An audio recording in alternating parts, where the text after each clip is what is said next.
आएंगे sir 1 minute side side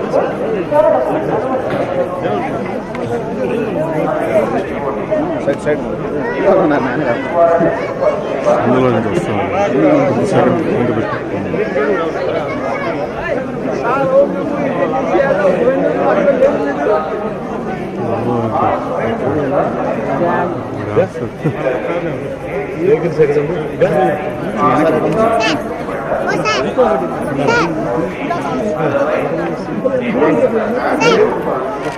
sir sir आप बेले सर सर ఒక్క నిమిషం సార్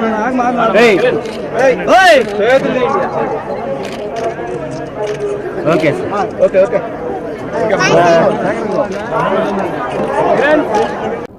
సినిమా ఫీల్డ్లో ఇది 38 సంవత్సరం ఎంటర్ అయిపోయి దగ్గర 400 సినిమాల పైన ఇప్పుడు క్రాస్ చేస్తున్నాను. తమిళ్, తెలుగు, కన్నడ, మలయాళం, మరాఠీ, ఒరియా, హిందీ, ఇంగ్లీషు అన్ని భాషలు. తెలుగులో 99 సినిమాలు హీరోగా చేశాను. ఇంకొక సినిమా చేస్తే హీరోగా 100 అవుతుంది.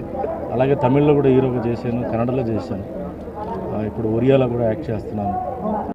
చెప్పాలంటే మరి అన్నమయ్య సినిమాలో వెంకటేశ్వర స్వామి పాత్ర నాకు రావడం, అది పెద్ద హిట్ అవడం, ప్రజల మనసులో వెంకటేశ్వర స్వామి అనేది ఫిగర్ అనేది నాదని చెప్పి వాళ్ళు చెప్పడం, అలా స్వామివారు చూస్తుంటే, మిమ్మల్ని చూస్తుంటే స్వామివారు చూస్తుంటే చెప్పడమే నాకు చాలా పెద్ద భాగ్యం. అది అప్పట్లో president of India Shankar Dayal Sharma గారు, ఆయన వెంకటేశ్వర స్వామి భక్తుడు, సినిమా చూడాలని చెప్పి సినిమాతో పాటు అతను వెంకటేశ్వర స్వామికి యాక్ట్ చేసిన ఆయనతో చూడాలని చెప్పి నన్ను ఇటుపక్క కూర్చోబెట్టి లెఫ్ట్ సైడ్లో మరి ఎర్రంనాయుడు గారు, లేట్ ఎర్రంనాయుడు గారు మినిస్టర్ వాళ్ళ కూతురు, ఆయనకి ట్రాన్స్లేషన్ చెప్పారు. అది ఎప్పుడు మర్చిపోను.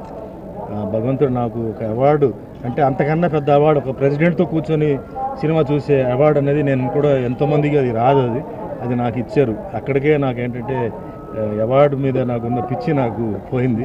100 సినిమా ఏంటంటే ఇప్పుడు నాకున్న వయసుకు, హీరోగా నాకున్న వయసుకు, నాకున్న పర్సనాలిటీకి మరి మిగతా కమర్షియల్ విషయాలు ఏది తగ్గకుండా, పాటలు, ఫైట్లు, కామెడీ తగ్గకుండా ప్లాన్ చేస్తున్నాం. ఎందుకంటే ఏదో అలాటప్పగా చేయడం కాకుండా కొంచెం ఆలస్యమైన ఏంటంటే ఒక మంచి సినిమా, అదేవిధంగా ఒక మంచి మెసేజ్ మన దేశం గురించి, మన రాష్ట్రం గురించి, అలాంటి ఒక మెసేజ్ కూడా యువకులకు ఇస్తూ, ముఖ్యంగా పెద్దవాళ్ళని గౌరవించాలి, తల్లిదండ్రులు మర్చిపోకూడదు, విద్య నేర్పించిన గురువులను మర్చిపోకూడదు అని ఇలాంటి కొన్ని మెసేజ్లు, మంచి మెసేజ్లు ఇస్తూ కమర్షియల్గా కూడా ఏంటంటే మంచి ఎంటర్టైన్మెంట్ ఇస్తూ చేయాలని నా కోరిక.